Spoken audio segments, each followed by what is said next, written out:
certeza as coisas vão clareando um pouco mais. Eu costumo dizer, as pessoas têm maneira, fulano faz poesia. Eu acho que a poesia a gente não tem essa capacidade de fazer, ela já está aí. A gente faz o poema, né? Pega as ideias, porque a poesia ela está em todos os sentidos. Na flor, na mulher, na bomba atômica, em tudo ela está ali. Agora, a poesia já existe, a gente faz o poema, né? Por acaso a gente às vezes está naquele local, na hora certa, no momento certo, e aí a fusão das ideias, o aprimoramento, isso que você está falando, é o convívio do dia a dia. Você encara também dessa maneira? Eu vejo o seguinte, acreditando na evolução, nada está acabado, né? Então as coisas elas têm que se aprimorando, né? Então você tem uma ideia hoje que até então você acha que aquela ideia é só sua, mas tem outras pessoas sonhando e pensando nessa mesma ideia. Claro. Agora vai muito do momento, por exemplo, que alguém externa essa ideia. Ah, com certeza. Então, o poeta, ele está no seu exercício, né, no ofício, por exemplo, no quanto ser poeta. Ah. Então, acho que é essa busca, né, que ela deve ser constante. Tá, ô Toninho, você é envolvido com a sua arte, com a poesia, desde quando? Assim, como é que você diria assim, a partir de tal época que eu comecei mesmo a interessar pela poesia, pelo trabalho, pelo sarau e tal? Desde quando? Você tem assim uma data mais ou menos estabelecida, ou a coisa veio desde a infância? Como é que é isso?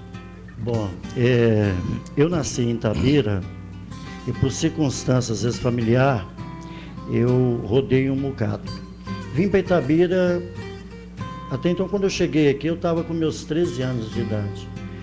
E já sonhava, né, conhecer parentes, conhecer a cidade. E aquela coisa já tinha uma certa imagem na cabeça. Chegando aqui eu comecei a me identificar com algumas coisas. E até então fui começando a ter a curiosidade de ver todas aquelas informações que é o pertinente à cidade em si. E com isso comecei, ao mesmo tempo, escreve uma coisa aqui, escreve uma outra coisa ali.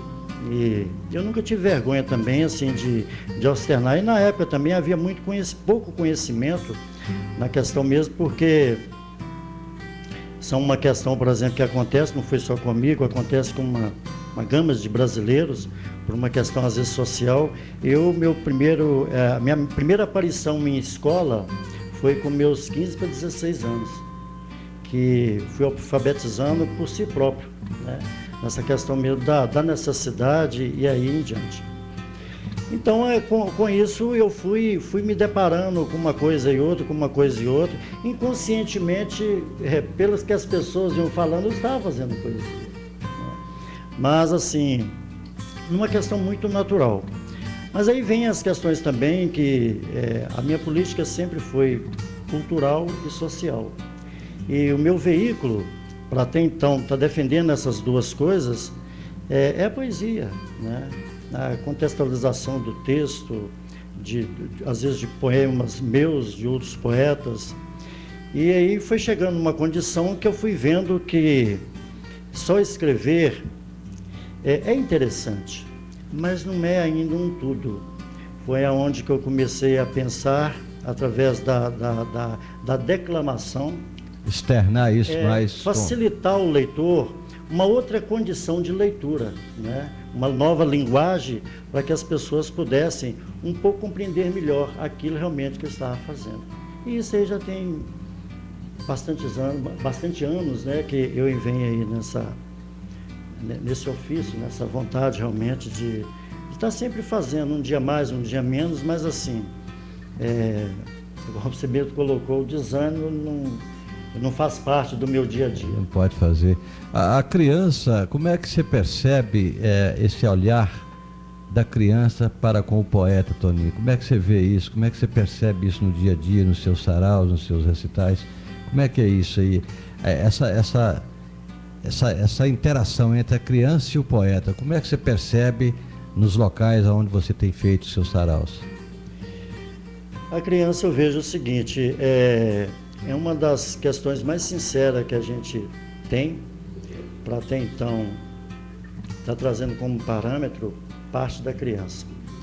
Eu vejo o seguinte, que mesmo levado para um momento conturbado, que as crianças vêm perdendo de uma certa forma. Não é as crianças vêm perdendo, o momento, às vezes, do pico da modernidade simplifica tantas outras coisas que até então distancia um pouco aquela coisa do lírico, né? E às vezes não é muito como um bom tempo que você fazia trabalhos que haviam crianças, por exemplo, que recitavam em sala de aula alguns textos, havia esse certo espaço para essa determinada coisa. Hoje a coisa, assim, ela distanciou um pouco mais. Mas a repetição, o exercício, né, na questão, por exemplo, de você trazer a facilidade desse livre acesso, eu tenho tido, assim, uma receptividade muito boa em relação a isso. Por quê? Dentro de um sarau, às vezes, a linguagem daquele momento não diz muito respeito, no sentido do entendimento, àquela faixa etária. Certo. Mas você cria algumas dinâmicas, né, que trazem uma certa facilidade para que essa criança ela comece a entender. Entender, correto. Isso eu tenho tido como experiência da educação infantil à educação, por exemplo, do ensino médio, por exemplo. Então, eu acho que tem que estar muito na percepção da pessoa que está levando essa mensagem para essas determinadas pessoas. E do mais é o quê? É atenção e muito carinho. Mas a receptividade, ô Marcelo, sempre boa. ela é muito boa. Bacana.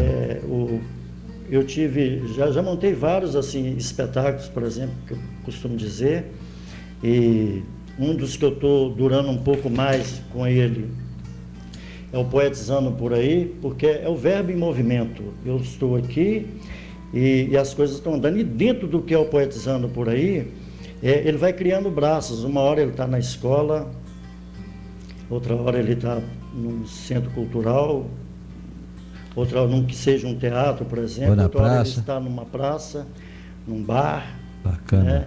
E coisas similares, nesse sentido que populariza, né, não só o meu trabalho, mas comigo eu estou sempre recitando poemas de poetas no anonimato ainda como eu e de outros poetas já de nomes renomados, falando melhor dizendo. Você já é um poeta assim, de longa data. Gostaria de te fazer uma pergunta. É o seguinte, já teve algum momento que você já parou e pensou assim, eu não vou mais escrever? Por que eu estou te fazendo essa pergunta? Hoje em dia, a gente vê, principalmente no meio da juventude, a vida meio que banalizada. A música banalizada, o que se lê banalizado, os valores banalizados, entendeu? E a gente meio que empurra a arte junto com isso. Já teve algum momento que você parou e pensou assim, eu não vou mais escrever? E o que fez você retornar e falar, eu vou continuar a escrever? Tá, às vezes sim, mas o que, resumindo, para ficar bem curtinha a questão do que é a resposta, que é bem sucinto, a juventude, ela está necessitando de uma nova linguagem o mais rápido possível. Isso vai trazer uma outra visão, por exemplo, de estar humanizando